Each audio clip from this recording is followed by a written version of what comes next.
कैसा लग रहा है आपको? पाकिस्तान की इंटरनेशनल बेइज्जती, पहले धमकी, फिर पहुंच गए, फिर संडे को फिर मुकाबला। पाकिस्तान में लोग कह रहे हैं कि मुंह काला करवा दिया पाकिस्तान ने।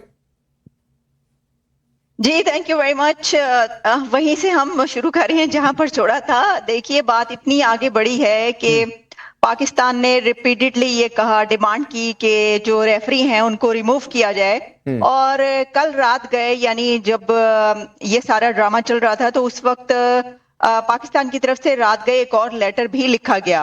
और ये लेटर लिखने की कोशिश यही थी कि किसी तरीके से मान ली जाए उनकी बात और जो रेफरी हैं उनको हटाया जाए। अब देखिए, ये जो बात की जा रही है ना कि अपोलोजाइज कर लिया जो रेफरी थे उन्होंने, देखिए अपोलोजाइज उन्होंने कहा है कि मिस कम्युनिकेशन पे किया है। ये ना थोड़ी सी मिस इन्फॉर्मेशन फैल रही है कि शायद उन्होंने माफी मांग ली है शेक हैंड ना करने पर। शेक हैंड ना करने पर उन्होंने माफी नहीं मांगी। उन्होंने कहा है कि मिस कम्युनिकेशन, कि मैंने तो आपकी इज्जत रखने के लिए ये बताया था कि वो आपसे शेक हैंड नहीं करेंगे, तो शेक हैंड नहीं होगा।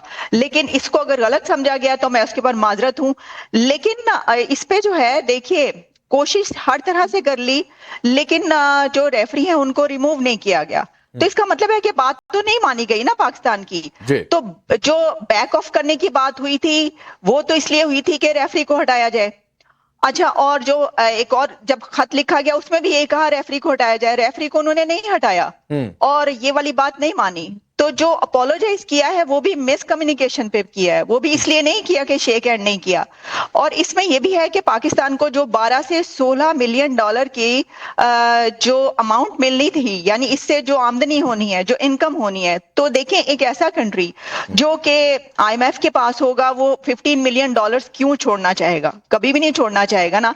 तो मेरा ख्याल है कि लेकिन बात आलिया, बात ये मिलियन कितना मिलता हो तो बात की बात है आरजू, उससे बात की कहानी ये सामने आ गई कि ये भी कहा गया ICC की ओर से, कई सारे लोगों ने सोशल मीडिया पर लिखा है कि भाई अगर मैच नहीं खेलोगे और बहिष्कार करोगे तो कर दो, 16 मिलियन डॉलर जुर्माने के तौर पर भर दो। अब 16 मिलियन डॉलर हो तो भरे। देखिए, मेरा ख्याल है कि जैसे ही ये 16 मिलियन डॉलर की बात सामने आई होगी तो हो सकता है कि हमारे मिनिस्टर साहब ने कहा, अरे मैं तो मजाक कर रहा था। तो क्योंकि देखिए, सीरियस वाला मजाक आरजू, सीरियस वाला मजाक, बिल्कुल ऐसा ही है।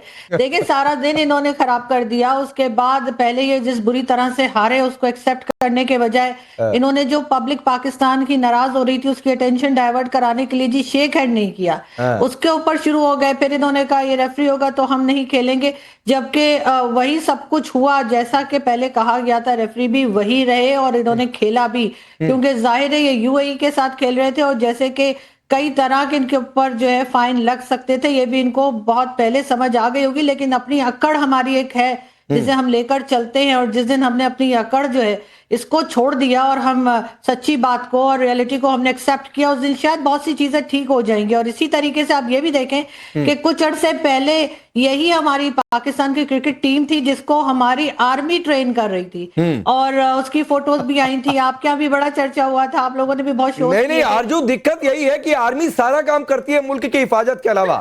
बिजनेस करवा लीजिए, साबुन बनवा लीजिए, रियल एस्टेट के काम करवा लीजिए, पाकिस्तान क्रिकेट टीम को ट्रेन करवा दीजिए, तो वही हाल होता है मारिया इकबाल कि ना आप जंगे मैदान में टिक पाते हैं, ना खेल के मैदान पर टिक पाते हैं। बैट बॉल ठीक से खेलते नहीं है, चल देते हैं बैकआउट खेलने। कोई बात ये है कि प्रोटेस्ट तो बनता है, वो तो इजाजत थी हमें, ठीक है, मगर आपने जो अगली कहानी अपने मीडिया से बना ली है, एक प्रोपेगेंडा पाकिस्तान के खिलाफ तैयार कर लिया है, वो तो आपने करना ही करना है, चाहे उसका प्रूफ आपके पास कोई हो कि नहीं होगा। आप कहानी बना लेंगे अपने ऑडियंस को सुनाने के लिए कि यहाँ से ये कहानी आ गई, वहां से वो कहानी आ गई। प्रोटेस्ट तक तो बात ठीक थी, फिर उसके बाद आपने ये जो लेटर वाली कहानी, फिर मिलियन वाली कहानी, भाई वो अभी जो थी वो पता नहीं कहां से चली होगी कहानी। वो मेरा ख्याल है कोई लेटर भी नहीं पहुंचा होगा, वो लेटर आप तक पहले पहुंच गया, ठीक है, पैसों की बात भी आप तक पहुंच गई। अब पाकिस्तान क्यों अपनी सेल्फ रिस्पेक्ट के ऊपर कॉम्प्रोमाइज करेगा? क्यों? प्रोटेस्ट करना इजाजत नहीं है? सलाम दुआ करने में तो क्या मोदी जी की इज्जत कम हो जाती है? अपने मोदी जी की आप इज्जत कम करवा रहे हैं पूरी दुनिया में, हमें तो कोई फर्क नहीं पड़ा है, वो फर्क तो आपको पड़ा है। तो बात यही है कि हमें क्या फर्क पड़ा? सारी क्रिकेट के साथ ना आपको तहजीब, मारिया इकबाल, हमें क्या फर्क पड़ा? हमें भी कुछ फर्क नहीं पड़ा। अच्छा, क्रिकेट के साथ तहजीब सीखना भी आपके लिए बहुत जरूरी हो गया, ये तो पता चल गया कि मैंडेटरी है आपके लिए। नहीं, हम क्यों दुआ सलाम करें?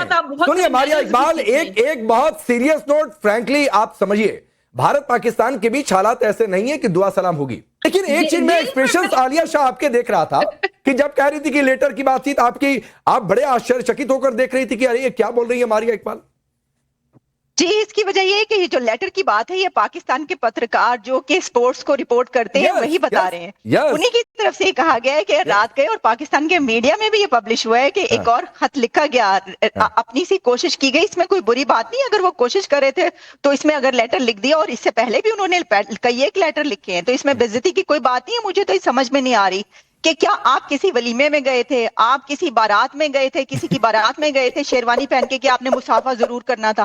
भाई आपने शेक हैंड, मुझे ये क्यों आप शेक हैंड के पीछे पड़ गए हैं? सबीन शाहबाज, ये वाकई जो बात आलिया पूछ रही है कि वलीमे में गए थे, क्या गए थे, हैंडशेक नहीं हुआ, इसको इतना दिल पर ले लिया, फिर वही बात आ जाती है, अरे बैट बॉल खेलने गए थे, खेल लेते ढंग से, वही खेल लेते। आपने कहा कि जी कंगली फौज है, कंगली फौज से ज्यादा क्या कर सकती थी, और इस फौज से हिफाजत के अलावा बाकी सब करा लो। मोहतरम, मैं आपको जवाब दूंगी कि 9-10 मई की जंग में जो कुछ हुआ, मेरा ख्याल है उसके बाद आप हमारी फौज को एटलीस्ट कंगला नहीं कह सकते। और हमारी फौज, अगर आप साबुन करवा लें, आप जो मर्जी कारोबार उनसे करवा लें, लेकिन मुल्क की हिफाजत कैसे करते हैं कि पाकिस्तानी फौज से बेहतर कोई नहीं जानता। अब आते हैं हम सियासत की तरफ।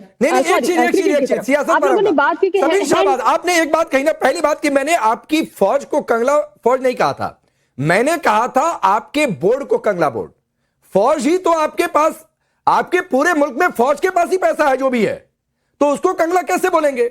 मैंने ये कहा था कि आप साबुन बनवा लेते हैं, आप रियल एस्टेट का काम करवा लेते हैं, आप क्रिकेट टीम को ट्रेन करवा लेते हैं, और आपकी फौज आपके मुल्क की कितनी हिफाजत करती है मैडम। सन 71 में ग्लोब पर एक नया देश उभर गया था, बांग्लादेश नाम से, तो मत सिखाइए, वो पूरी दुनिया जानती है कि आपकी फौज कितनी हिफाजत करती है आपके मुल्क की। हम क्रिकेट पर बात कर रहे हैं, यहाँ पर कुछ साथियों ने जो है वो बात की है लेटर के हवाले से। लेटर की गर्दिश जरूर है, लेकिन वो किसी ऑथेंटिक सहाफी ने रिपोर्ट नहीं किया। दूसरा, 15-17 मिलियन की आप लोग बात कर रहे हैं, कहीं पर भी ये 15 या 17 मिलियन वाले लेटर की बात नहीं हो रही। देखिए, एहतजाज रिकॉर्ड कराना हमारा हक है, क्रिकेट के कुछ नॉर्म्स हैं, कुछ असूल हैं, उसको तमाम लोग फॉलो करते हैं, भारत भी उसको फॉलो करते हैं, हम भी फॉलो करते हैं। पाकिस्तान ने कभी भी क्रिकेट में सियासत को, या कभी भी भारत को क्रिकेट के नाम पर हमने टॉन्ट नहीं किया। देखिए, हिंदुस्तान के चैनल में जो भी एंकर होते हैं ना, वो थोड़ी सी तैयारी के साथ बैठते हैं। आरजू और आलिया, अगर मैं गलत कहूं तो आप लोग मुझे टोक दीजिएगा बीच में। इमरान खान नाम के क्रिकेटर याद है जिनको आपने जेल में डाल रखा हुआ है? वसीम अकरम याद है? क्या ये कहते थे भारत के सामने जब होते थे तो जो बॉल आती थी और मारते थे, जैसे लगता था कि कश्मीर सामने है, जिहाद लड़ रहे हैं। मैं गलत कह रहा हूं क्या? क्रिकेट के मैदान पर कश्मीर कौन लेकर आया, और किसने जो है वो कश्मीर को क्रिकेट के मैदान में जगह दी? आपने एक बात की, उसका पहले जवाब सुन लीजिए। आपने कहा वसीम अकरम जेल में है, वसीम अकरम आज तक जेल में नहीं गए। वसीम अकरम ने इमरान खान को बोला मैंने, और वो